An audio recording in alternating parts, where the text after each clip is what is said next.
Sample space. Complete exhaustive word किसके लिए use किया जाता है कि ये दोनों मिलकर कंप्लीट कर दे रही है किसको, सैंपल स्पेस को। जैसे फॉर एग्जांपल आप इन दोनों इवेंट्स को अगर मैं यहां पर बोलूं कि E1 यूनियन E2 क्या है, तो आप बोलोगे सर ये सैंपल स्पेस के ही बराबर है, तो ये दोनों इवेंट्स आपकी बार म्यूचुअली एग्जॉस्टिव भी है। EXH लिख रहा हूं, EXH लिख रहा हूं, है ना। तो ये दोनों इवेंट्स म्यूचुअली एग्जॉस्टिव है कि नहीं है। इसका E1 E2 इन दोनों का यूनियन लो, यूनियन मतलब दोनों के एलिमेंट्स मिलाकर एक सेट में पटक दो, तो 1 2 3 4 5 6 पूरा का पूरा सैंपल स्पेस तैयार हो जाएगा, तो सर ये म्यूचुअली एग्जॉस्टिव भी होगी। इंडिपेंडेंट कौन से होते हैं वो बताएंगे बेटा, तू तो आगे चला गया है ना, पूरी टीम के साथ रहना, तू आगे चला गया, फिर आगे चल के पूछ रहा है ये मैं कहां आ गया, ऐसे थोड़ी होता है। ये सुनो, एनडीए वाले भी देख सकते हैं बेटा, सभी देख सकते हैं, टेंशन ना लो, बहुत सारे लोगों की प्रोबेबिलिटी कमजोर होती है। अब आते हैं क्लासिकल या ए प्रायरी डेफिनेशन, जो बहुत पहले एक डेफिनेशन दी गई थी, ठीक है। ये डेफिनेशन सबको पता है, आप मार्केट में जाकर किसी से भी पूछोगे व्हाट इज प्रोबेबिलिटी, तो ठीक है, आपको चलो बुरा मानेंगे कोई बात नहीं, तो हमें सीखना है, तो ये बोलेंगे फेवरेबल अपॉन टोटल, ठीक है, फेवरेबल अपॉन टोटल, बहुत बढ़िया, यही डेफिनेशन है, बट इसकी कंडीशन बहुत सारे लोगों को नहीं पता होती, समझा। कंडीशन क्या होती है ना, ठीक है ना, कंडीशन ये होती है कि फेवरेबल अपॉन टोटल वाली बात सही है, बट ये हर जगह नहीं लगती, और यही आपको पहचानना है, क्योंकि बच्चे क्या करते हैं हर जगह वही डेफिनेशन लगाते हैं और फिर बोलते हैं गलत जवाब आ रहा है जवाब तो इसलिए गलत आ रहा है भाई, तूने वो डेफिनेशन थी नहीं और तूने चिपका दी। तो yes, classical definition of the probability use करने से पहले एक बार समझो कि वो डेफिनेशन है क्या बोलती है। वो डेफिनेशन बोलती है कि एक रैंडम एक्सपेरिमेंट में total m plus n mutually exclusive. Mutually exclusive का मतलब क्या हुआ, जितनी भी आउटकम्स हैं उन दोनों वो दोनों आउटकम्स एक साथ नहीं हो सकती। जैसे फॉर एग्जांपल मैंने एक लूडो फेंका, डाइस फेंका, उस पे या तो 1 आएगा या 2 आएगा, क्या 1 और 2 एक साथ आ सकते हैं, नहीं आ सकते, तो 1 और 2 क्या कहलाएंगे सर, म्यूचुअली एक्सक्लूसिव आउटकम्स, ठीक है। तो m plus n mutually exclusive equally likely outcomes है। इसके साथ साथ एक और वर्ड यूज कीजिए, mutually exclusive, mutually exhaustive and equally likely outcomes. क्या बोलने की कोशिश कर रहा है, मैं आपको बताता हूं कि किसी भी सवाल में, ध्यान सुनना प्लीज, इस डायग्राम को ध्यान रखना, किसी भी सवाल में आपने उस एक्सपेरिमेंट का लिखा सैंपल स्पेस, और वो सैंपल स्पेस ऐसा कुछ आ रहा है, x1 x2 x3, ये कौन लोग हैं, ये बेटा आउटकम्स है। अब पहली चीज आपको क्या देखनी है कि सर ये दोनों का इंटरसेक्शन 5 होना चाहिए, दोनों एक साथ ना आ सके, पहली चीज। दूसरा, म्यूचुअली एग्जॉस्टिव क्यों बोला, क्योंकि ये मिलाकर कंप्लीट सेट बना दे। यहां पर म्यूचुअली एग्जॉस्टिव बोलने का मतलब है कि सैंपल स्पेस पूरा लिखा हुआ होना चाहिए, ऐसा नहीं कि कोई एक आउटकम आप मिस कर दो। जैसे मान लो एक इसमें गलती ये कर सकता है कि एक बच्चे को मैंने सैंपल स्पेस लिखने के लिए बोला फॉर थ्रोइंग अ डाइस के लिए, उसने सैंपल स्पेस ये लिख दिया। नाउ सर ये सैंपल पॉइंट जो है ये म्यूचुअली एक्सक्लूसिव है और इक्वली लाइकली है, बट ये एग्जॉस्टिव नहीं है। क्यों एग्जॉस्टिव क्यों नहीं है, क्या ये पूरा सैंपल स्पेस लिखा हुआ है, आंसर इसका नो, इसमें 6 मिसिंग है। तो जब मैं यहां पर वर्ड यूज कर रहा हूं म्यूचुअली एक्सक्लूसिव, मतलब दो एक साथ नहीं आ सकते, म्यूचुअली एग्जॉस्टिव मतलब सबको मिलाकर सैंपल स्पेस कंप्लीट होना चाहिए, और तीसरी बात, इन सबकी जो प्रोबेबिलिटी है वो बराबर होनी चाहिए। अगर इसकी प्रोबेबिलिटी भी P है, इसकी भी P है, इसकी भी प्रोबेबिलिटी P है और इसकी भी प्रोबेबिलिटी P होनी चाहिए, तब जाकर आप ये फार्मूला लगा सकते हो, तब जाकर आप ये वाला फार्मूला लगा सकते हो कि अगर किसी इवेंट E की आपसे प्रोबेबिलिटी पूछी है और उस इवेंट E में टोटल नंबर ऑफ एलिमेंट जो है वो कितने आ रहे हैं, m उसको फेवर करते हैं, तो ठीक है आप टोटल लिख दोगे m प्लस n, ठीक है। यहां पर मैं थोड़ा सा चेंज कर देता हूं क्योंकि ये एग्जांपल के हिसाब से मैच नहीं कर रहा हूं उससे, ठीक है ना। कितने लोगों को बात समझ में कि हां सर हम समझ गए कि ये जो डेफिनेशन है ये कब लगती है, जब सैंपल स्पेस में सारी आउटकम्स प्रेजेंट हो, मतलब सैंपल स्पेस पूरा लिखा हो। दूसरी, हर एक सैंपल पॉइंट की प्रोबेबिलिटी बराबर होनी चाहिए। तीसरी, हर दो आउटकम्स आपस में म्यूचुअली एक्सक्लूसिव होनी चाहिए, समझ गए, है ना। तब हम ये फार्मूला लगाते हैं, अदरवाइज ये फार्मूला नहीं लगता। एसएमजे लिखकर भेजिएगा प्लीज। अभी हम ये सारी चीजें सवालों में जाएंगे तब मैं आपको बताऊंगा। ये देखो भाई, इसका एक बहुत तगड़ा एग्जांपल भी ले गया हूं जहां पर बच्चे गलती कर देते हैं, ठीक है, ये चीज क्लियर है। अब ये total m plus n outcomes है, जिसमें से मान लेते हैं इतनी जो है m आउटकम जो है वो e को फेवर कर रही है। ये जो m आउटकम्स है ये e को फेवर कर रही है, तो जितनी फेवर कर रही है डिवाइडेड बाय टोटल। या फिर मान लो आप इवेंट e लिखने गए, तो इवेंट e का जो सेट बन रहा है वो बन रहा है x1 x2 x3 xm तक। तो अब जो आप इसकी प्रोबेबिलिटी लिखोगे वो आप क्या लिखोगे, इसमें से m हम यहां उठा लाए, टोटल m प्लस n। क्या ये बात क्लियर है ना। एसएमजे बेटा, एसएमजी नहीं, एसएमजे ब्लॉक कर रखा है लोगों ने, ठीक है, बहुत बढ़िया। मेरे ख्याल से आप इस बात को ध्यान रखने वाले हैं। अब बच्चों के दिमाग में आता है कि सर अगर कभी ऐसा हो कि ये तीनों बातें कहीं पर नहीं लग रही हो, तो फिर हमें क्या करना है। मतलब कि आपने कोई सैंपल स्पेस लिखा, समझने वाली बात है। पहली चीज तो बेटा सैंपल स्पेस पूरा लिखना। सैंपल स्पेस हमने पूरा का पूरा लिख दिया। सैंपल स्पेस म्यूचुअली एग्जॉस्टिव है, मतलब सैंपल स्पेस पूरा लिख दिया। तो कोई भी दो इवेंट्स एक साथ नहीं हो रही, एग्जॉस्टिव एक्सक्लूसिव भी है, बट सबकी प्रोबेबिलिटी बराबर नहीं है। इसकी प्रोबेबिलिटी है P1, इसकी प्रोबेबिलिटी है P2, इसकी प्रोबेबिलिटी है P3, ऐसे करते करते सबकी प्रोबेबिलिटी अलग अलग है। तो इस केस में आप क्या करोगे, अगर मैं आपसे पूछूं प्रोबेबिलिटी ऑफ इवेंट E, तो यहां पर बोला जाता है sum of probabilities of all sample points, all favourable sample points. Clear भाई।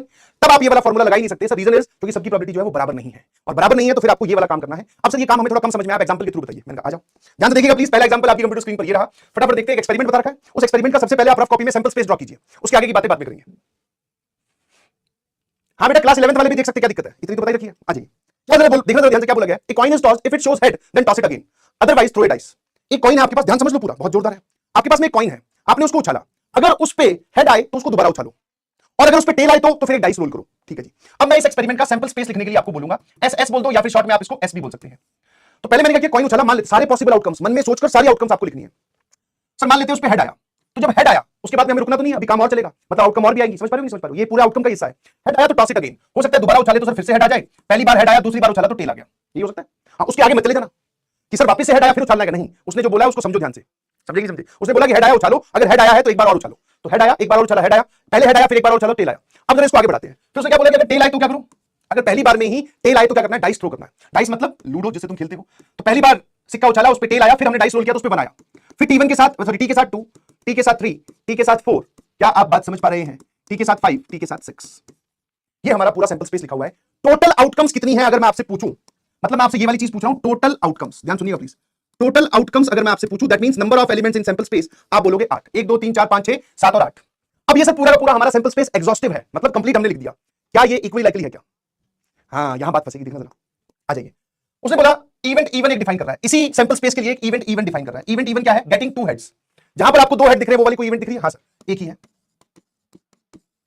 इवेंट E2 बोलिए प्लीज, वो क्या है? Getting an odd number. Obviously odd number की बात कर रहा है तो नंबर टेल या हेड पे तो आने से राशि के पे तो आता नहीं है। ये किस पे आता है सर? E2 किस पर आता है? E2 मतलब क्या? Getting an odd number. Odd number किस पे आएगा सर? जब आप डाइस उछालोगे तो ऑड वाला 1 2 और 3, ये लिख दो भैया यहां पर। टेल के साथ 1, टेल के साथ 3, टेल के साथ 5। क्या मैं सही बोल रहा हूं? Yes sir. Getting a tail on the outcome, बहुत बढ़िया। E3 भी लिख दो भैया। तो सर टेल आपको आउटकम में मिले तो टेल 1, टेल 2 करते करते टेल 6 तक। और आपको टेल कहां मिल रही है सर? टेल तो यहां भी मिल रहा है, ये लिख दिया। यहां तक कोई बात परेशान कर रही है तो मुझे जरूर बताओ। पहले मैंने सैंपल स्पेस लिखा, उसमें कितनी आउटकम्स है वो आपको बताई, और फिर जो इवेंट्स आपने डिस्क्राइब किया सर उनकी फेवरेबल, मतलब इस इवेंट में कौन कौन फेवर कर रहा है, यहां से उठा उठा के लिखता गया। अब बात आती है प्रोबेबिलिटी लिखने की, और यहीं पर ही सबसे बड़ी गलती होती है।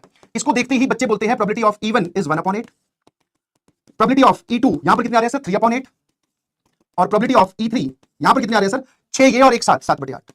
आपको जानकर बिल्कुल हैरानी होनी नहीं चाहिए कि ये सारे के सारे जवाब गलत है। ये सारे के सारे आंसर्स क्या है? रॉन्ग है ना? हाँ या ना? ठीक है ना? एक बोल रहा सर TH भी तो आना चाहिए। अच्छा बेटा, जो उसने कहा है वो करना है, जो तुम्हारे मन में ख्याल उठ रहे हैं ना वो नहीं करना है। समझ में आया नहीं? समझ में आया? अब अगर आपको ये पता चल गया कि ये सारे के सारे गलत है, दैट मींस अब आप डेफिनेशन सीखने के पॉइंट पे चल पड़े हो। ये गलत क्यों है? क्योंकि सर इस सैंपल स्पेस ने दो ही बातें फुलफिल की। सारे आउटकम्स आपस में म्यूचुअली एक्सक्लूसिव, कोई भी दो काम एक साथ नहीं हो सकते। कुछ लोग बोलेंगे सर हेड हेड तो आ रहा है, दोनों में कॉमन नहीं जी। ये पूरा एक आउटकम है और ये पूरा दूसरा आउटकम है, ये दोनों कभी एक साथ नहीं आ सकते। हेड के बाद में दूसरा या तो हेड आएगा या हेड के बाद में दूसरा टेल आएगा, ये दोनों एक साथ नहीं हो सकते, म्यूचुअली एक्सक्लूसिव है। ये म्यूचुअली एग्जॉस्टिव भी है, बट ये सारे आउटकम्स इक्वली लाइकली नहीं है जी। अगर इक्वली लाइकली होते तो आपने ये जो आंसर लिखे ऑरेंज कलर से, ये सारे के सारे सही होते। समझे नहीं समझे?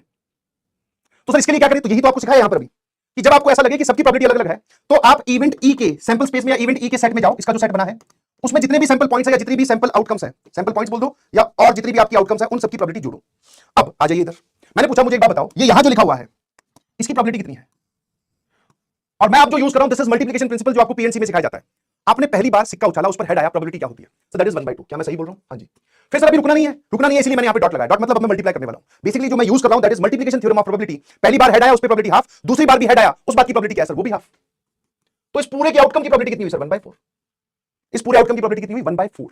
समझा? काम थोड़ी रुक जाएगा बीच में, बस एक बार हेड आया तुमने 1/2 लिख दिया, रुक थोड़ी जाओगे। एक बार हेड, एक बार और सिक्का उछालना है। वैसे मुझे आप बताइए इसकी इस आउटकम की प्रोबेबिलिटी क्या है? सो दैट इज 1/2 इनटू 1/2, ये भी 1/4।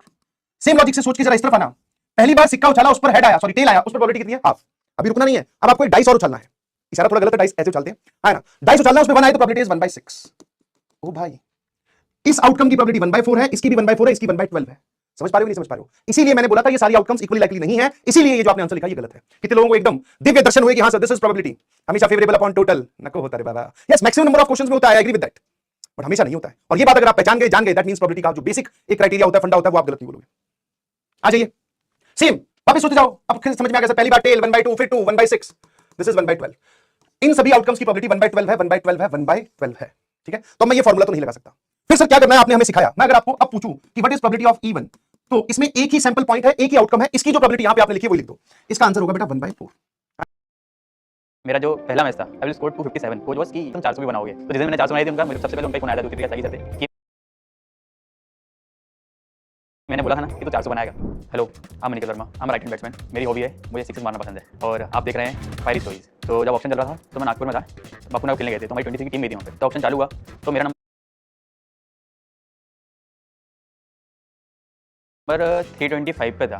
पहले लगातार ऑप्शन पे नंबर चल रहा था, उसके बाद 180 के बाद स्किप होना चालू हुए नंबर, फिर स्किप हुआ 300, फिर 324 आया। तो माई हार्ट बीट वॉज कि मेरा नाम आएगा या नहीं आएगा पहले। तो फिर 324 के बाद 325 मेरा नाम आया। तो फिर मैंने देखा कि SRH बेट मी। सब लोग इकट्ठे भाग के आ गए कि वाह वाह, I am very thankful for SRH to pick me. मैंने क्रिकेट की स्टार्ट की थी, आई एम जस्ट 12 या 13 ईयर्स ओल्ड। टीवी में देख के ऑब्वियसली विराट और धोनी जब खेलते थे कि वाह व्हाट अ गेम यार, कि मेरे को भी खेलना ही है। मेरी फैमिली बैकग्राउंड फाइनेंशियली स्ट्रांग नहीं था, तो माय चाचू वॉज कि तू खेल, मैं देखूंगा। बाकी किसी ने इतना सपोर्ट नहीं किया मुझे कि नहीं तू सब बोलते थे कि नहीं क्यों खेल रहा है क्रिकेट, टाइम वेस्ट है ये वो। मैंने सबसे पहले स्टार्ट किया था रेलवे ग्राउंड, वहाँ पे मैंने अच्छा परफॉर्म किया।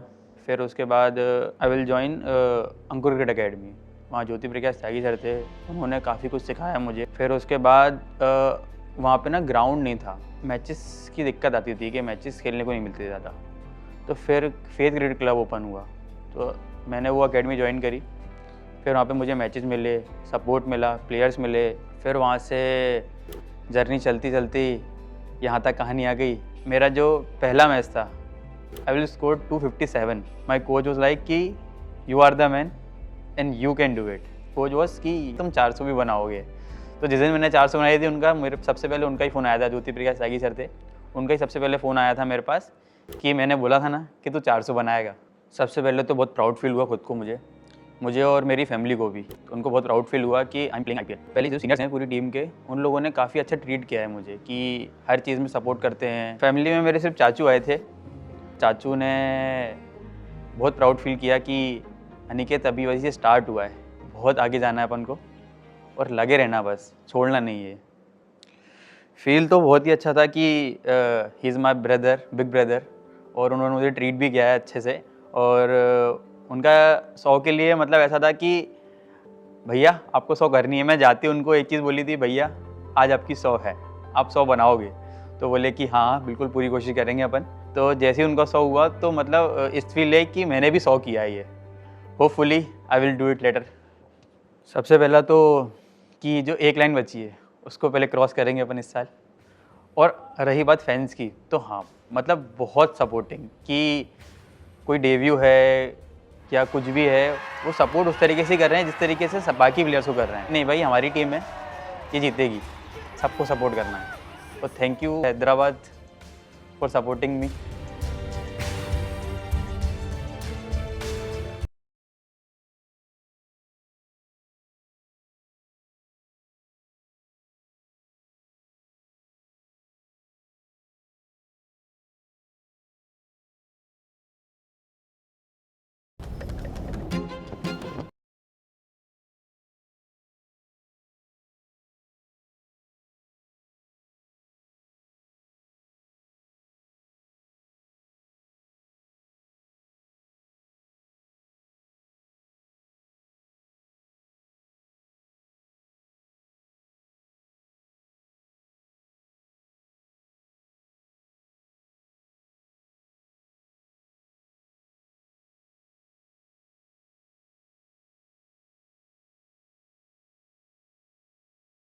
देखो डार्क नाइट मूवी की एक कोट है, you either die a hero or live long enough to see yourself become the villain. अजीब सा लग रहा है कहते हुए, लेकिन यहाँ पे थाला के साथ कुछ ऐसा ही हो रहा है। लास्ट मैच में हमने आरसीबी के अगेंस्ट देखा था और इस मैच में राजस्थान के अगेंस्ट भी सीएसके की बैटिंग और थाला की फिनिशिंग एक्सपोज हो गई है। सीएसके को जीतने के लिए चाहिए थे 20 रन लास्ट ओवर में, और अगर थाला प्राइम में होते तो भाई ऐसी सिचुएशंस में बंदा थ्राइव करता है, बेस्ट परफॉर्मेंस देके आता, 3-4 सिक्सेस लगाता और मैच जिता देता। लेकिन यहाँ सैडली थाला पहली बॉल पे आउट हो गए। तो फिलहाल का सच यही है कि शेर बूढ़ा भी हो गया है और शिकार करना भी भूल गया है। They mocked you for your age, uncapped trolls but well played legend. Just bow down to the you. Playing like this in a match without much practice, just pure alpha stuff. You still showed your worth. You are still the greatest. Nerves of steel. Respect. Sandeep Sharma मुझे लगा ये थाला के लिए बोल रहे हैं भाई। मैं बता रहा हूं संदीप शर्मा की कुछ पर्सनल दुश्मनी है माही भाई से। हर बार ये लास्ट मोमेंट पे हरा देता और थाला को कभी फिनिश नहीं करने देता। 2023 में भी एक मैच था जिसमें लास्ट ओवर में इसने 21 रन डिफेंड किए थे और इस मैच में फिर से 20 रन डिफेंड कर लिया थाला के अगेंस्ट। बेसिकली एक अनकैप्ड प्लेयर ने दूसरे अनकैप्ड प्लेयर का करियर शुरू होने से पहले खत्म कर दिया। काफी एक्सपीरियंस और स्किलफुल अनकैप्ड प्लेयर थे दोनों। MS Dhoni while chasing in IPL since 2023। जीते हुए मैचेस में 3 इनिंग्स है, 3 रन्स है और 9 बॉलें हैं। ये जीते हुए मैचेस है, और हारे हुए मैचेस में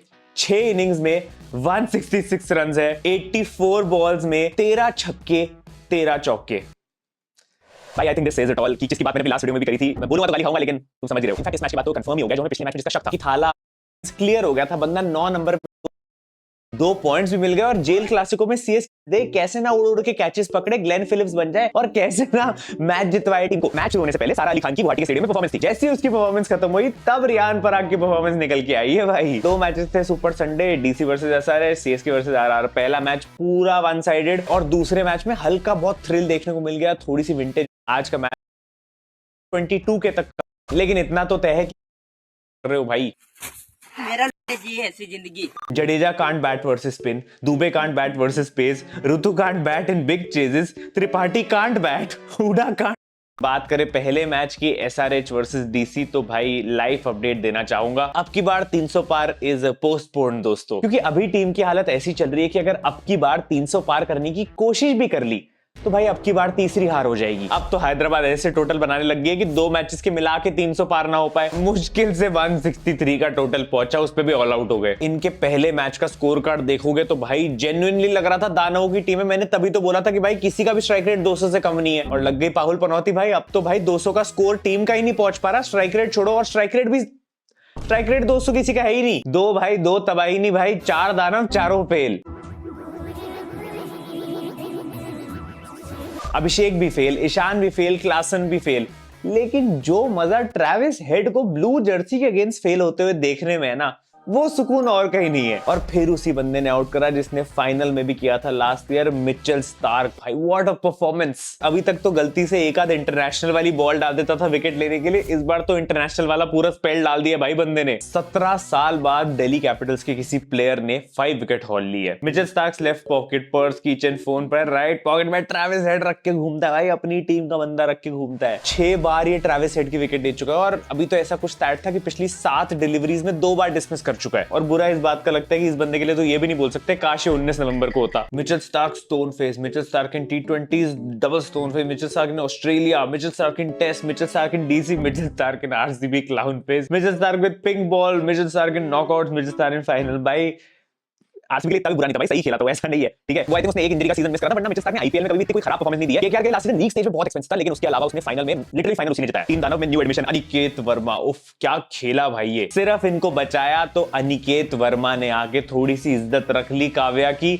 और ले गया 163 तक। मेडल आईपीएल हाफ सेंचुरी, वो भी अपने तीसरे मैच में, और बुरी तरीके से पेला भाई। एक तरफ से विकेटें गिर रही थी, लेकिन ये बंदा खड़ा हुआ है और मार रहा है लाइक ही सम प्रोफेशनल, सालों से खेलता हुआ प्लेयर। 74 ऑफ 41 जिसमें 6 छक्के लगाए हैं भाई। जब से आईपीएल खेला है 57 बॉल्स में 5 चौके और 12 सिक्सेस लगा चुका है। ये है वो इंडियन फिनिशर बैट्समैन जो एसआरएच को सालों से चाहिए था, जो अब्दुल समाद भी ढूंढ रहे थे। साइलेंस दी साइलेंसर, अरे बापू आ गया भाई। बापू के सामने कोई बोल सकता है क्या?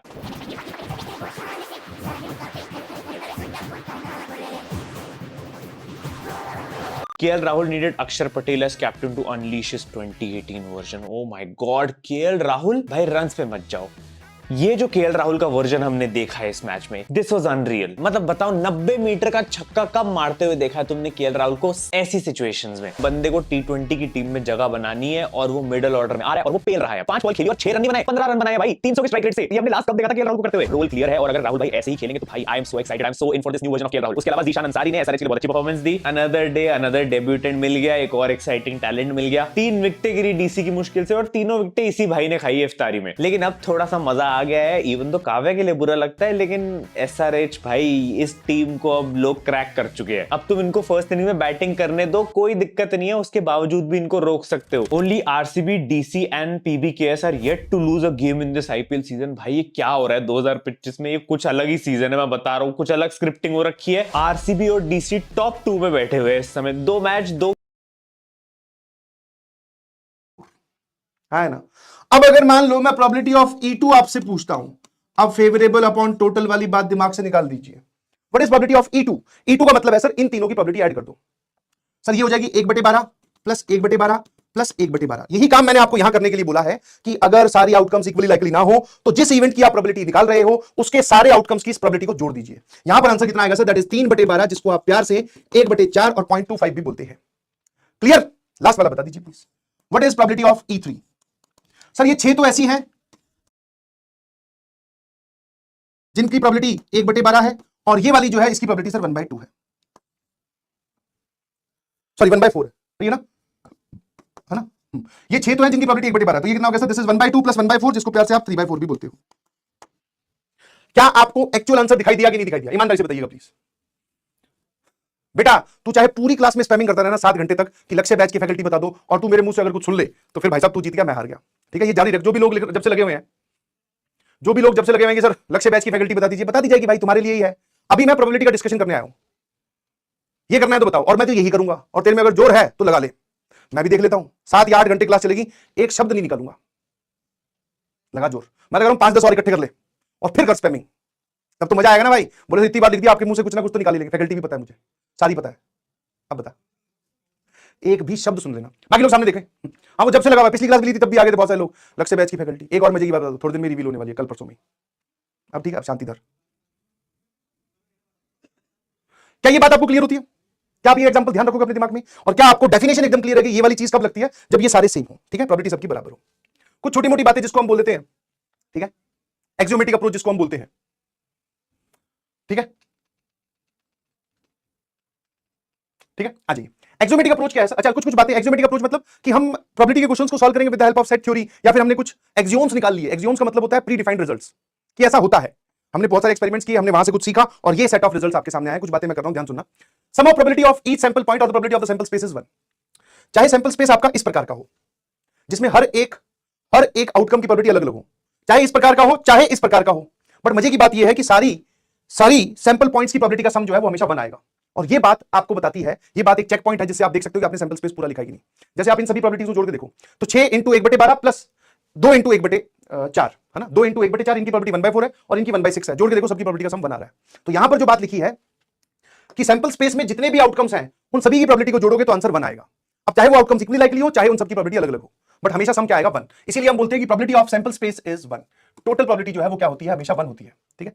नेक्स्ट इज, कोई भी एक इंपॉसिबल इवेंट जो हो ही नहीं सकती। आपने फेंका है डाइस, आप पूछ रहे हो कि उस पे 8 कब आएगा, तो दिस इज इंपॉसिबल इवेंट, उसकी प्रोबेबिलिटी होती है 0। कोई भी इवेंट आप ऐसी बोल दो जो कि हो ही नहीं सकती, तो उसकी प्रोबेबिलिटी हम क्या बोलेंगे? 0।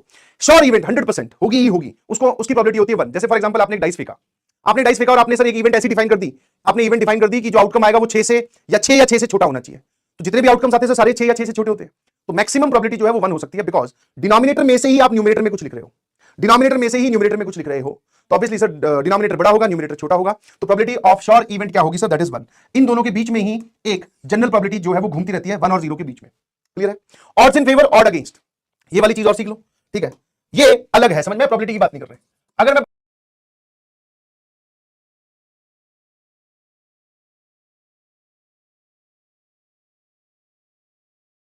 बात करूं ऑड्स इन फेवर, तो इसका मतलब होता है फेवरेबल अपॉन अनफेवरेबल, ठीक है। कभी भी आपसे बोला जाए कि what is odds in favour of this event, odds in favour of event E, और फिर मैं आपसे पूछूं कि ऑड्स अगेंस्ट इवेंट ई, तो जब मैं ऑड्स अगेंस्ट पूछूं तो इसका रेसिप्रोकल ले लेना, अनफेवरेबल अपॉन फेवरेबल। क्या ये बात क्लियर है? बच्चों को जानबूझकर इसमें डाउट आता है कि सर अभी मैं सॉल्व करवाऊंगा ना, तो इसका आंसर जो है वो 1 या 1 से बड़ा या 1 से छोटा हो सकता है। मैंने प्रोबेबिलिटी की बात की कि प्रोबेबिलिटी का आंसर हमेशा 1 और 0 के बीच में होगा। ये तो ऑड्स इन फेवर और ऑड्स अगेंस्ट है। अब बच्चे बोलते हैं सर इसको समझाओ। जैसे हमें ये तो समझ में आ गया, प्रोबेबिलिटी जो होती है that is chance of occurrence of any event, किसी इवेंट के होने का चांस, और वो चांस भी कौन सा? मैथमेटिकल। हम एक एक्सपेरिमेंट को मैथमेटिकली देखते हैं, और फिर एक इवेंट की होने की प्रोबेबिलिटी निकालते हैं। हो सकता है आप अगर जैसे मान लो मैं सिक्का फेंकूं, है ना, सिक्का उछालता जाऊं, हो सकता है हर बारी हेड आए, समझ में आया? हर बारी हेड आए, उसमें तो कभी टेल आया ही नहीं, ये हो सकता है सिचुएशन। हम हर एक इवेंट को या हर एक एक्सपेरिमेंट को ऐसे देखते हैं मैथमेटिकली, तो हम ये मान के चल रहे हैं कि अगर हम सिक्का उछालेंगे तो हेड भी आएगा और टेल भी आएगा। और इसको अगर आप रियल लाइफ में लेके जाओ तो हो सकता है हेड ही आता रहे, कभी टेल आई ना। समझ पा रहे हो? तो व्हाट इज प्रोबेबिलिटी? किसी एक्सपेरिमेंट में हम mathematical chance of occurrence of any event जब पता करते हैं, तब हम उसको बोलते हैं दैट इज द प्रोबेबिलिटी। अब यहां जो मैंने लिखा है ऑड्स फेवर और ऑड्स अगेंस्ट, इसमें क्या करना है? फेवरेबल और अनफेवरेबल का रेशियो आपको लेना है। फॉर एग्जांपल, एक छोटा सा एग्जांपल मैं आपको देता हूं कि कोई इवेंट है ई जिसकी प्रोबेबिलिटी है बेटा 3/8। जब मैं 3/8 लिखता हूं तो मेरे ख्याल से आपको ये क्लियर हो गया। अच्छा, ये ऑड्स इन फेवर और ऑड्स अगेंस्ट आपसे तभी पूछा जाएगा जब सारे आउटकम्स इक्वली लाइकली हो, ठीक है ना? सारे आउटकम्स जो है वो इक्वली लाइकली हो, ठीक है। हाँ, मतलब डेफिनेशन उस पे लग रही हो, क्लासिकल डेफिनेशन। अब यहां देखकर आपको ये बात समझ में आती है कि फेवरेबल कितने हैं। सर जो न्यूमरेटर में लिखे हुए वो फेवरेबल है, और मैं आपसे पूछूं कि टोटल कितने हैं, सर जो डिनोमिनेटर में लिखे हुए वो टोटल है। तो मैंने कहा टोटल 8 है, फेवर 3 कर रहे हैं, तो अनफेवरेबल कितने हो गए? Obviously sir 5। अब मैंने यहां से पूछ लिया व्हाट इज ऑड्स अगेंस्ट, इस इवेंट ई के कितने हैं ऑड्स इसके विरुद्ध, ऑड अगेंस्ट। इसको आप फिजिकली फील नहीं कर पाओगे कि ये क्या चीज है, बस आप फॉर्मूले से चलिए। जब भी आपसे ऑड इन फेवर या ऑड्स अगेंस्ट पूछे तो आपको रेशियो लेना है। ऑड्स अगेंस्ट में आप क्या करते हो? अनफेवरेबल ऊपर लिखते हो और फेवरेबल नीचे लिखते हो। इसको देखते ही बच्चे चिल्लाने लगे सर ये तो 1 से बड़ा आ गया। तो मैंने कहा उसमें कहां बड़ी बात है भाई, 1 से बड़ा ये तो आ ही सकता है। मैंने प्रोबेबिलिटी की बात की थी, ऑड्स की बात नहीं की थी। ये 1 से बड़ा 1 से छोटा कुछ भी आ सकता है। फिर मान लो एक एग्जांपल और मैं आपको देता हूं। मैंने बोला कि ऑड्स इन फेवर जो है वो है 5/4। तो अब आप मुझे उस इवेंट की प्रोबेबिलिटी बताओ। तो बेसिकली आपको ये इंफॉर्मेशन रीड करनी आनी चाहिए कि आप ऑड्स इन फेवर बोल रहे हो, तो दैट मींस ये जो न्यूमरेटर में लिखा है सर ये फेवरेबल है, और ये जो डिनोमिनेटर में लिखा हुआ है ये अनफेवरेबल है। प्रोबेबिलिटी की जब बात की जाती है तो ऊपर लिखा जाता है फेवरेबल और नीचे लिखा जाता है जी टोटल। टोटल का मतलब होता है फेवरेबल प्लस अनफेवरेबल। तो फेवरेबल 5, टोटल कितने हो जाएंगे? 4 + 5, तो प्रोबेबिलिटी आ जाएगी सर दैट इज 5/9। क्लियर सभी को? बोलो बोलो बोलो, is this clear to everyone? तो answer is sir yes, this is clear to everyone. मतलब इन तीनों में से odds in favour, odds against या फिर प्रोबेबिलिटी, तीनों में से कोई भी एक चीज दे रखी होगी, बाकी दो आप निकाल सकते हैं। क्लियर? सीएलआर लिखकर भेजिएगा please. Probability of non occurrence of any event, किसी इवेंट के ना होने की probability that is probability of E bar 1 minus उसके होने की प्रोबेबिलिटी। बहुत ही सिंपल सी कहानी है। कोई इवेंट के ना होने की प्रोबेबिलिटी निकालनी होगा कभी, तो एक में से घटा दो, क्योंकि टोटल प्रोबेबिलिटी 1 है। जिस जिस एरिया में वो हो रही है उस 1 में से अगर हम वो वाला एरिया घटा दें तो जो बचा वो कौन सा है? नॉन होने वाला एरिया या ना होने वाला एरिया। क्लियर है ना? बहुत बढ़िया, ठीक है। चलिए जी, तो बेसिक बेसिक सी बातें की एक बार फटाफट देख लेते हैं। एक्सपेरिमेंट आएगा, सैंपल स्पेस हम लिखेंगे। इक्वली लाइकली किस लिए यूज किया जाता है? जब प्रोबेबिलिटी सेम हो। म्यूचुअली एक्सक्लूसिव वर्ड कब यूज किया जाएगा? जब दो चीजें एक साथ ना आती हो। म्यूचुअली एग्जॉस्टिव कब यूज किया जाएगा? दैट मींस सर वो पूरा सैंपल स्पेस मिला रही हूं, दो इवेंट्स मिलकर बना रही हूं, ठीक है। क्लासिकल डेफिनेशन कब लगेगी? जब सारे सैंपल स्पेस या सैंपल स्पेस में सारे जो आउटकम्स हैं वो सारे इक्वली लाइकली हो, म्यूचुअली एक्सक्लूसिव हो, एग्जॉस्टिव हो, तब जाकर आप ये जो है ये डेफिनेशन लगा सकते हो। अदरवाइज आपको इस रास्ते से जाना पड़ेगा कि ऐसा कोई सैंपल स्पेस आपके सामने आता है जिसमें हर एक सैंपल पॉइंट की प्रोबेबिलिटी वेरी कर रही है, तो आप उस इवेंट में देखो कौन कौन सी आउटकम फेवर कर रही है, उन सबकी प्रोबेबिलिटी जोड़ते जाओ। This is the method. I hope you got this. एक छोटा सा सवाल मैंने करवाया, कुछ बेसिक बातें आपको बताई। Now we are moving to questions, because सवाल का पूछने का जो तरीका होता है ना, वही हमें ध्यान देना है। समझ में आएंगे? समझ में? अब हम मूव कर रहे हैं सवालों पर।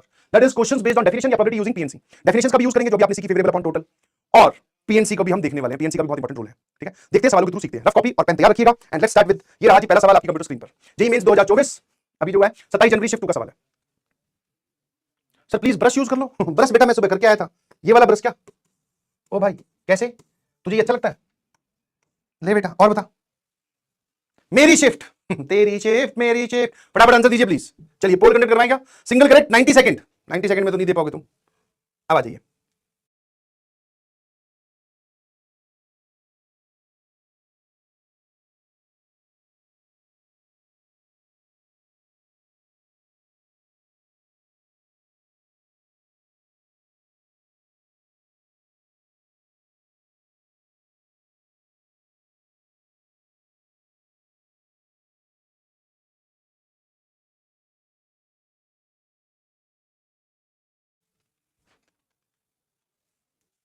सर ये क्लास 11th का प्रोबेबिलिटी, ये पता नहीं चलता बेटा। ऐसा कोई ब्लू लिटमस पेपर टेस्ट नहीं है कि आप उस सवाल को उस पे पेपर पे रखो और वो रंग बदल दे तो ये क्लास 11th का, रंग नहीं बदले तो ये क्लास 12th का है। ऑप्शन भी आ गया। क्या बोल रहा है? अन का मतलब होता है थैला कंटेन 6 व्हाइट एंड 9 ब्लैक। ठीक है भाई, 6 व्हाइट है और इसमें 9 ब्लैक बॉल्स हैं। 2 successive draws of 4 balls are made without replacement. ध्यान सुनना, लैंग्वेज ही सबसे इंपॉर्टेंट है। 2 सक्सेसिव मतलब एक के बाद में एक, of 4 balls made without replacement. ठीक है। The probability that the first draw gives all whites and the second ball gives us all black. समझ में क्या किया उसने? 2 सक्सेसिव ड्रॉ किए हैं 4-4 बॉल्स के। ठीक है, मतलब एक बार हमने झपट के 4 बॉल निकाली, फिर दूसरी बार हमने फिर से 4 बॉल निकाली। टोटल वेज बताइए पहले तो इस काम को करने के। सर 9 और 4 वी हैव टोटल 15 बॉल्स। समझ में आता है? सॉरी 9 और 6 15। तो 15 में से पहले 4 बॉल सेलेक्ट कर लो कोई से भी। पहले झपटे में हमने 4 निकाल दी। सक्सेसिव का मतलब समझा? एक के बाद में एक। और ये क्या लिखा हुआ? विदाउट रिप्लेसमेंट, मतलब कि पहली 4 निकाली उनको दोबारा थैले में नहीं रखी। तो जब आप पहली 4 निकाल ली, पीछे कितनी बची? 15 थी, 4 निकाल ली, 11 बची, 11C4। ये ठीक है, ये टोटल वेज है। अब हम बात करेंगे सर रिक्वायर्ड की या फेवरेबल, आप जिसको बोल सकते हो। क्या बोल रहे हैं? ध्यान सुनना। Probability that the first draw gives us all white, सारी की सारी व्हाइट निकल जाए पहले ड्रॉ में, पहले झपटे में। तो सर सारी की सारी व्हाइट निकले मतलब 6 में से 4 निकाल लो, क्योंकि इतनी की इतनी ही व्हाइट है। बहुत बढ़िया। And the second draw gives us all black, सारी की सारी ब्लैक हो, ऑल ब्लैक। ये लो सर, ये फेवरेबल हो गए। अब यहां पर सर ये सैंपल स्पेस और वो कहां चले गए सारे के सारे? हमें तो कुछ समझ ही नहीं आ रहा है ना। अभी थोड़ी देर पहले स्क्रीन पर सैंपल स्पेस था, सैंपल पॉइंट थे, हर एक की प्रोबेबिलिटी थी, वो कहां चले गए? मैंने कहा यस। अब आपको यह समझना है कि यहां पर जब आप हाथ डाल के बॉल्स निकाल रहे हो तो वो सारे काम इक्वली लाइकली है। जैसे आप जब डाइस फेंकते हो तो उस पर 1 आता है, फिर डाइस फेंका 2 आता है, तो 1 और 2 आने को आप इक्वली लाइकली बोलते हो। वैसे ही आपने पहला झपटा मारा, समझ आया? फिर अब मतलब आपने टोटल 4 बॉल्स निकाली, 8 बॉल निकाली, 4-4 के 2 झपटे हैं ना, हाँ 8 बॉल निकाली। फिर आपने दूसरे तरीके से भी 8 बॉल निकाली। तो वो जितने मेथड है सारे के सारे इक्वली लाइकली है। समझ में आया? है ना। अब एक मेजर डाउट आपके दिमाग में आएगा, मेरी बात ध्यान सुनिएगा प्लीज। सर ये इक्वली लाइकली कहां दे रखा है?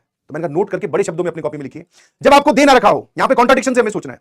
जब आपके पास में ये कारण नहीं है कि इनको हम इक्वली लाइकली क्यों बोले, तो आप कारण ढूंढो कि ये इक्वली लाइकली क्यों नहीं है।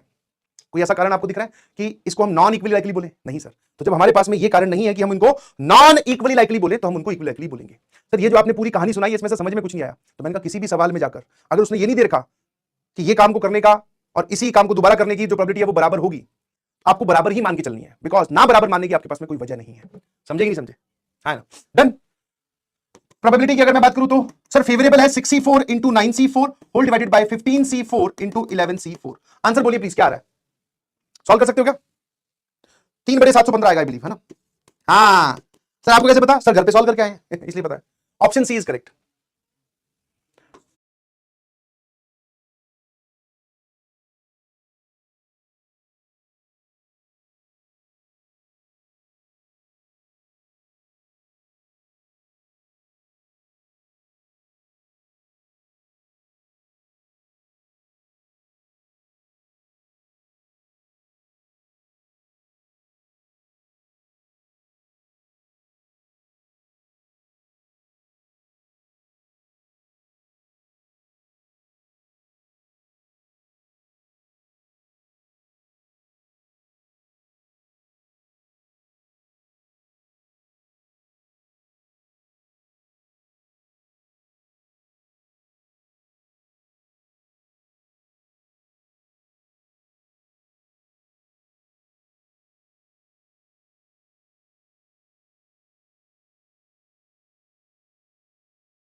अब एक पूछा सर पीएनसी कब यूज करते हैं, तो ये जो एनसीआर का है सेलेक्ट करने के तरीके, यही तो पीएनसी है। समझ में? उस सवाल में आंसर लिखते वक्त आपको पीएनसी यूज होगी। प्रोबेबिलिटी के कॉन्सेप्ट अलग है, बट सवालों में पीएनसी यूज होती जाएगी। आंसर सी आ रहा है सभी का? बहुत बढ़िया, चलिए देख लेते हैं भैया। Calculation is yours. सिर्फ 34% जनता का ऑप्शन सी आ रहा है। भाई साहब ये कौन है? ऑप्शन बी के साथ बैठे हो, सॉल्व करके दिखाऊं? Answer C is the correct. C answer जो है वो सही है। आ जाइए, जेईई मेंस 2024 30 जनवरी शिफ्ट 1 एक बार सॉल्व कर दीजिए। बेटा अगर तुम मुझसे ये वाली कैलकुलेशन करवाओगे, लो कर देते हैं भैया। मेरी प्रैक्टिस हो रही है। 64 कितना था? 62 बोले तो 6 5 बटे 4 गया तो यहां पे बचेगा 2, सर ये होता है 15, तो 5 इंटू 3। 9C4 कितना होता है? दैट इज 9 इंटू 8 7 6 5 गया, नीचे बचेगा 4 3 2 1, ये गया सर 8 और ये गया 2, तो दिस इज 9 इंटू 7 इंटू 2। अब 15C4 लिख रहा हूं, ध्यान से देखना भाई। तो 15 14 13 12 11 गया, नीचे बचेगा 4 3 2 1, 15 7 और 13 11C4 ले भैया, 11 10 9 8 7 गया, 4 3 2 1, 11 इंटू 30 ले भाई, ठीक है। हाँ या ना? आजा आजा आजा आजा आजा। हाँ ये सर वापस से 15 गया है ना, ये 7 गया, बहुत बढ़िया। और सर यहां क्या लिखा हुआ है सर? दिस इज 15 है ना, इसको 3 यहां, और सर ये कितना आ जाएगा? 5 यहां। 55 इंटू 30 पूरा देखो, और क्या है, पैसे दिए हैं सर हमने, तो ऊपर आ गया बेटा 3, नीचे आ गया इन तीनों का मल्टीप्लिकेशन 715। देखा? हाँ, और ये ऐसी कैलकुलेशन के लिए अगर मुझ पे डिपेंडेंट रहोगे तो समझ लो गए, कोई दिक्कत? अच्छा एक चीज और भी आप सोचते रहिएगा साथ साथ में, कि आपको यह भी ध्यान रखना है कि आपका जो जवाब है वो गलत क्यों है। जैसे आपको कई बार गलत आंसर आएगा ना, तो आपको यह भी ध्यान रखना है। अच्छा पैसे नहीं दिएगा फिर भी कोई बात नहीं।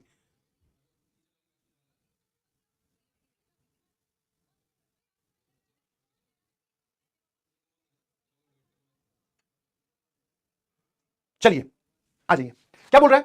To integers x and y are chosen with replacement. With replacement का मतलब क्या होता है कि पहले x की वैल्यू उठाओ, फिर वो जो वैल्यू उसको वापस रख दो, फिर y की वैल्यू उठाओ। मतलब यहां पर आप ये बोल सकते हो कि x और y बराबर भी हो सकते हैं। टू नंबर्स या दो इंटीजर्स हमने यहां से उठाए और x और y बराबर हो सकते हैं, बिकॉज उसने बोला with replacement. From set this find the probability that x minus y का मॉड 5 से बड़ा होना चाहिए। पहले तो आप मुझे टोटल वेज बताइए x और y को सिलेक्ट करने के, टोटल वेज x और y को सिलेक्ट करने के। सर x को सिलेक्ट करने के 11 तरीके, इन 11 में से कोई भी हो सकता है, बिकॉज 1 से लेकर 10 और 1 0 तो 11, और y में भी सर ये 11 कोई से भी हो सकता है, दैट इज 121 वेज हो जाएंगे x और y को सिलेक्ट करने के। अब हमारे जो फेवरेबल पार्ट है, फेवरेबल क्या होंगे sir? Mod of x minus y जो है वो 5 से बड़ा आना चाहिए। इस केस में आपको मैं एक हल्की सी झलकी दिखा दूं कि जब आप इसका सैंपल स्पेस लिखोगे ना, तो x y की वैल्यू सर 0 0 हो सकती है, 0 1 हो सकती है, ये x है ये y है, ये x है ये y है, फिर 0 2 हो सकती है, ऐसे चलता जाएगा। ऐसे इसमें सैंपल स्पेस में टोटल 121 आउटकम्स आएंगी, और सारी आउटकम्स इक्वली लाइकली है, क्योंकि हमारे पास में फिर से कोई कारण नहीं है किसी एक को ज्यादा फेवरेबल और इसको कम फेवरेबल मानने का, तो सारी इक्वली लाइकली है। अब इनमें से कौन सी ऐसी आउटकम्स है जो इस चीज को सेटिस्फाई कर रही है? तो this is the simple case making सवाल है ना, सिंपल केस मेकिंग क्वेश्चन है। एक काम करो, यहां पर आप x की वैल्यू पहले 0 रख दो, तो जैसे x की वैल्यू 0 रखोगे तो मॉड ऑफ माइनस y 5 से बड़ा, इसका मतलब सर मॉड ऑफ y 5 से बड़ा, इसका मतलब सर आप बोल सकते हो इनमें से कौन कौन से नंबर है जिनका मॉड 5 से बड़ा है। तो यहां पर आप बोल सकते हो, देखने वाली बात है कि जो y की वैल्यू हो जाएगी वो हो जाएगी 6 7 8 9 10, सिंपल केस मेकिंग है ना। आ जाइए, अगर मैं x की वैल्यू 1 रख देता हूं, तो 1 रखने पे 1 माइनस y का मॉड 5 से बड़ा, तो 1 माइनस y या तो 5 से बड़ा या फिर 1 माइनस y माइनस 5 से छोटा। यहां पर y आ जाएगा सर 6 से बड़ा, और यहां पर y आ जाएगा माइनस 4 से छोटा। ये वाला पार्ट तो है नहीं, ये वाला गिन लो। 6 से बड़े कौन कौन से सर? दैट इज 7 8 9 10, बहुत बढ़िया। x की वैल्यू अगर मैं 2 रखूं तो 2 रखने पर सर ये आ जाएगा 8 9 10। अब तुम खुद सोच लो, x की वैल्यू अगर मैं 3 रखूं तो 3 रखने पर सर ये आ जाएगा 9 10। x की वैल्यू अगर मैं 4 रखूं तो x की वैल्यू 4 रखने पर सर y की वैल्यू सिर्फ आप 10 ले सकते हो। 5 अगर आपने रख दी तो कोई ऐसा नंबर है ही नहीं। कोई सोचेगी सर यहां पर 5 यहां 10, तो वो आएगा बेटा इनका डिफरेंस 5 5 5 से बड़ा नहीं होता, हमें बड़ा चाहिए। समझे कि नहीं समझे? तो मुझे टोटल बताइए x, y के पेयर कितने पेयर होंगे। अब इसको देखकर बच्चे ऐसे बोलते हैं सर 1 2 3 4 5 6 7 8 9 10 11 12 13 14 15। बहुत सारे बच्चे इसका आंसर दे देते हैं, दैट इज 15/121। ध्यान से देखो, पहली चीज तो 15/121 कहीं ऑप्शन में नहीं है, तो तुम बच गए, दिस इज रॉन्ग। क्योंकि सर टोटल क्या हो जाएगा? That is 15 into 2/121। ये पेयर आपने x, y का बनाया ना, तो y, x का भी चलेगा, बिकॉज मॉड लगा हुआ है। खुद सोचो ना, तुमने जैसे मान लो 0,7 एक पेयर बोला, तुमने बोला कि सर एक ले लो 0 और एक ले लो 7, तो भाई साहब 7,0 में क्या दिक्कत है? इन दोनों की पोजीशन पलट दो, है ना। समझे नहीं समझे? ये भी तो हो सकता है। तो अभी काउंटिंग आपने x और y की है, तो y और x की भी सेम हो जाएगी, हर एक पेयर का दुगना। देख लो, और कोई भी ऐसा पेयर नहीं है जो रिपीट हो रहा हो, मतलब ऐसा तो पेयर में बनी ना 0 0 का अगर पेयर बन रहा होता तो वो एक बार काउंट होता। ये तो 0 6 का बन रहा है, तो एक 6 0 का भी बनेगा। Actual answer is that is option A. Poll conduct करवाया था क्या? नहीं करवाया। 30/121।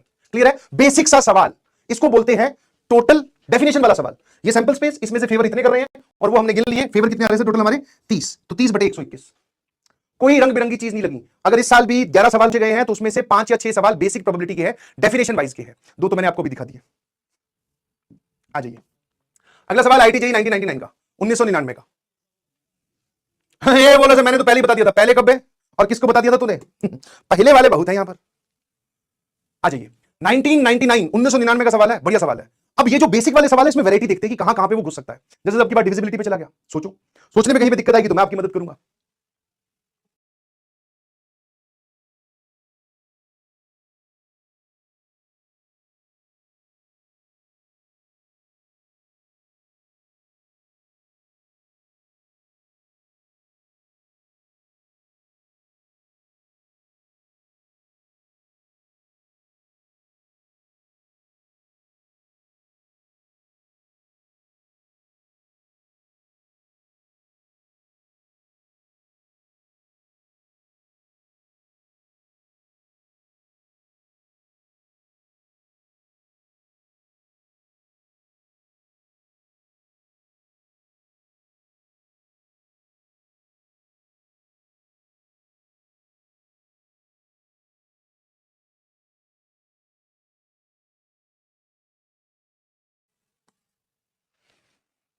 कोशिश करने वालों की कभी हार नहीं होती और बिना किसे तेज तलवार नहीं होती। समझना? चलिए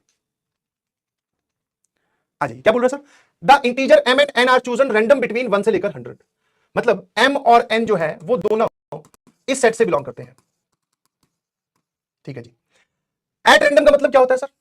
जैसे पिछले वाले सवाल में तो बड़ा उसने क्लियरली एक्सप्लेन किया था कि विद रिप्लेसमेंट, तो हमें ये समझ में आ गया कि x और y बराबर भी हो सकते हैं।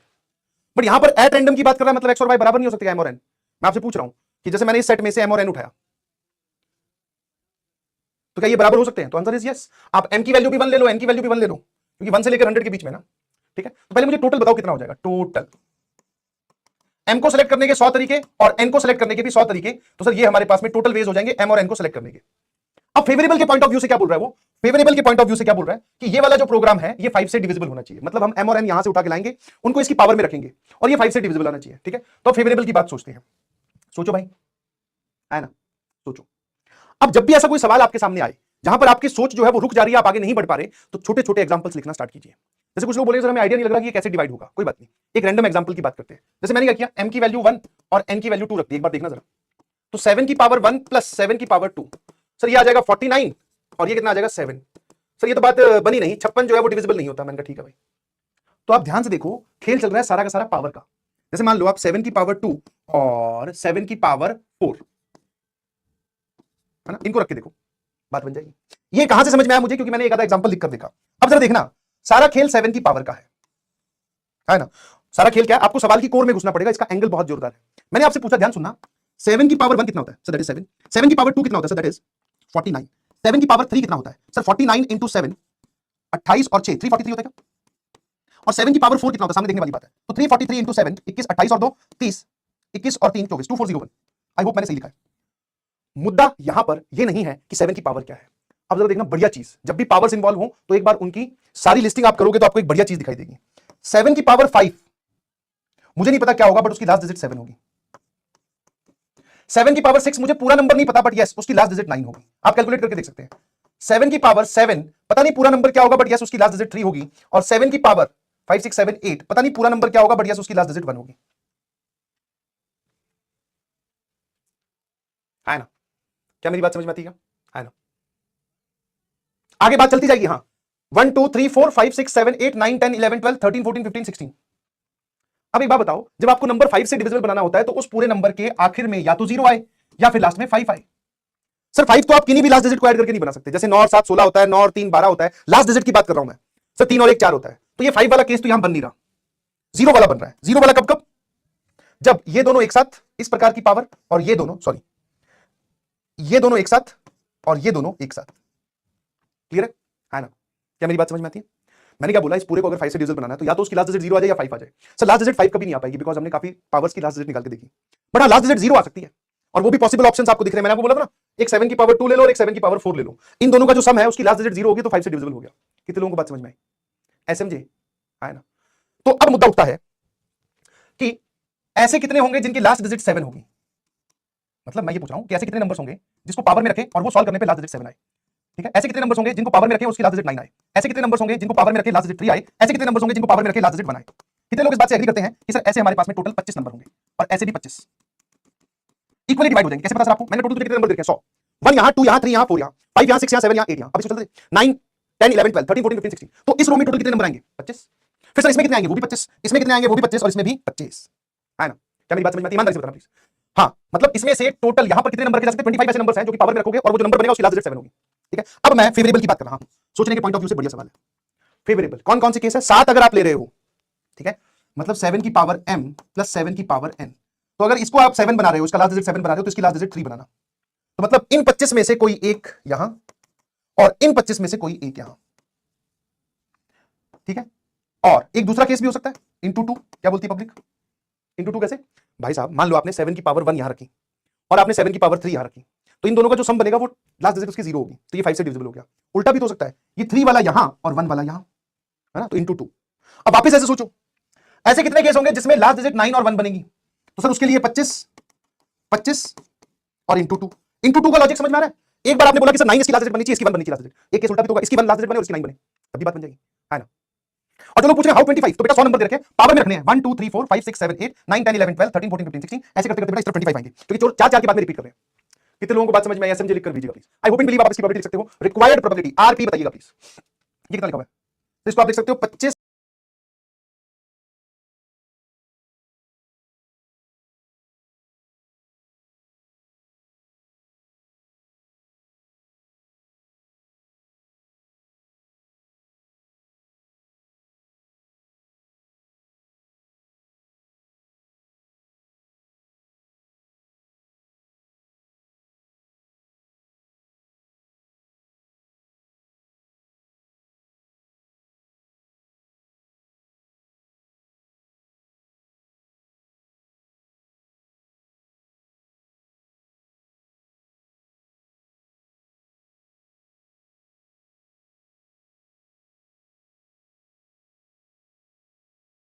In this video, we're doing the most American things Americans can think of doing. We're hunting wild hogs with an M249 saw. And we're also going to be having an M240 Bravo as well. And we have an M4 that's going to get a little action. But regardless, these hogs have become a pretty big problem in Texas.